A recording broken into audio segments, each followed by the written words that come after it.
Hey, okay, I just woke up and I haven't even drawn my eyebrow on or anything. I don't really care about that.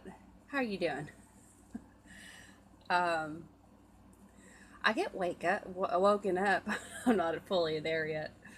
Uh, I might actually drink a cup of coffee today. I don't typically do that, but I got woken up like 5 and 6 times last night and this morning. Like I'll get an hour of sleep here and there.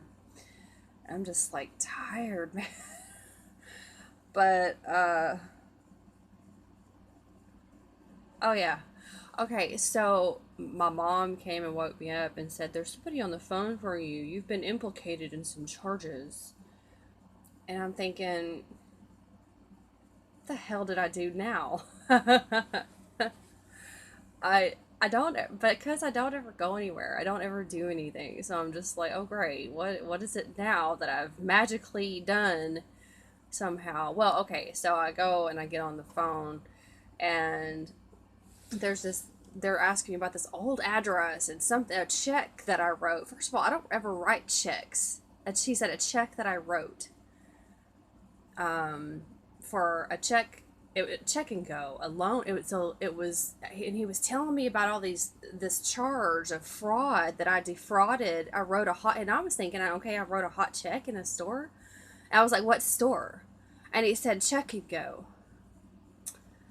Okay, well, I'm like, okay, and I said I started getting mad because I feel like he's harassing me. It was harassment, literally harassment, because he was lying to me on the phone, being fraudulent with me, trying to incite fear, and it worked a little bit before I found out it was check and go, and I was like, I was like, uh, well. Is your paperwork, tell me what your paperwork says there, because he was like, well, there, we're going to send a sheriff to your house from Dallas County and they're going to come arrest you on fraud. You did fraud when you agreed to take that loan. I was like, well, does your paperwork have my name in all capital letters?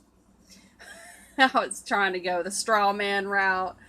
um I was getting mad and I was like, well, what did you say your name was, sir? And I said, that's a civil matter. And I was like, what are you talking about? Criminal charge. I said, I don't understand your charges. Because whenever you say that to a cop, if they're arresting you or something, you say three things. Okay. And unless you've murdered somebody, if you say, I don't understand your charges, I don't consent to being incarcerated, and I will not sign anything. If you say those three things, they have to let you go within like 3 days. From what I understand, I don't know if there's something that has come out new since I've learned that, but yeah. What charge? I don't understand that. I don't agree. That means you don't agree to being that fictitious entity with the all capital letters under that charge, because they're making money. And then he finally said, oh, well, my client, blah, blah, blah, blah. And I was like, oh, your client, huh? Well, who's your